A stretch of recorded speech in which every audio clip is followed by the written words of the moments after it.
Hello everyone, I hope you're alright. My name is Clara if you're new here, and I'm the owner of this channel, The Ink Path, where I talk about books in English and Spanish. Of course, you're in an English type of video, but you have all the playlists doubled so you can watch which book do you want, which video, and in which language do you want to actually see me talking. And today I want to talk to you about a funny, witty book that I read last year, but I think it's the perfect summary. That's why I bring it to you now. We are going to talk about The Gentleman's Guide to Vice and Virtue by Mackenzi Lee. Hold on a minute.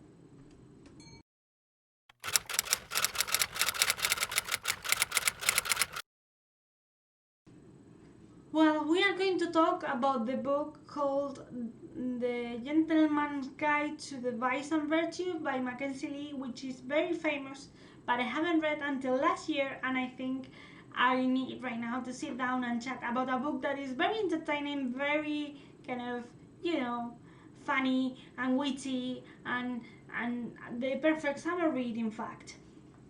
First of all, I always talk about the format. I listened to this on audiobook format. It was a borrowed book from my library, and I adore the audiobook because it was one person only reading the book, but he actually did all the voices, even the female voices, so you can actually, for example, between the male people, between the male figures, you could actually identify who was who. But this is the story, going into the plot now. This is the story of Monty, a young gentleman from England, and he is very wealthy because he belongs to a wealthy family, but he is not the perfect son. He likes to go on parties, he loves to gamble, and he loves to seduce everyone, male and women, it doesn't matter. He actually in contests.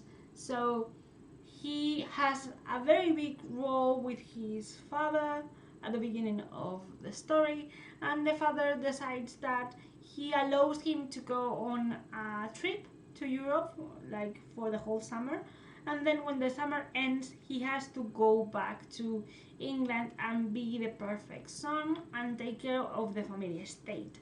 What Percy believes. The problem is that the trip is not going to be like Monty waits or hopes it is. It's not going to be him and his best friend, who is called Percy, and who Monty has a crush on.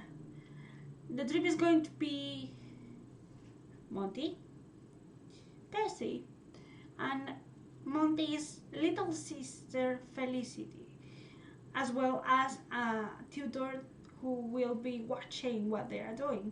So the three of them, because Monty is a troublemaker, are constantly at the beginning of the story trying to run away from this tutor, up to the point that they go to a party and Monty decides that stealing an object is a great idea. Spoiler, it is not, because the person they stole the object from is one of the most powerful in the world, and I believe they were in Paris back then. So they have to run away because this person sent people to basically kill them, and they also discover that this object that they stole from this powerful man is it has a story of its own, so they decide to investigate a little bit. This is a funny story, a quirky story about three people who basically are trapped in a very ancient world, in a world where they don't fit in, and they try to escape from that. Monty, because he doesn't want to be the heir of a state. Felicity, because she doesn't want to portray the lady kind of role. And Percy has his own issues, and we will be discovering which problems the three of them have throughout the whole novel. This is a story, sort of a road trip in the 19th century, I want to say. They go from one place to the other and they try to solve this mystery about the object, while we get into getting more acquainted with them. We get to know them better, and we get to know that they are more complex than they seem on the first page. This story is purely based on the characters,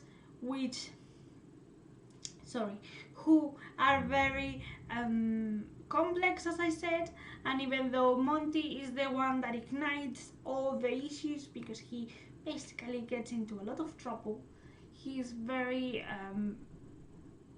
attractive in more sense than the physical one. I wasn't very fond of him at the beginning, but then he won me over. He has a very charismatic aspect of himself. He's very witty and charming and talkative, but then you discover that he's more shy and insecure than anything else. I actually really like it. And I don't know, I think it's the perfect summary. You're going to have so much fun, you're going to be very moved at some parts, and you're going to be very, very immersed in the Monty siblings relationship. I gave 3 stars to this book. I really enjoyed it. It was very funny, and I think it's the perfect summer read, as I said. I think that after this book, there's another book that tells the story of Felicity, of what happens with her after this book is done. And there's also another book about the smallest of the siblings, because there's another brother, there's a younger brother who has another story to tell, and I believe there's another short story or novella, I believe, about Monty and Percy when the things finish. See you next week, okay? Bye!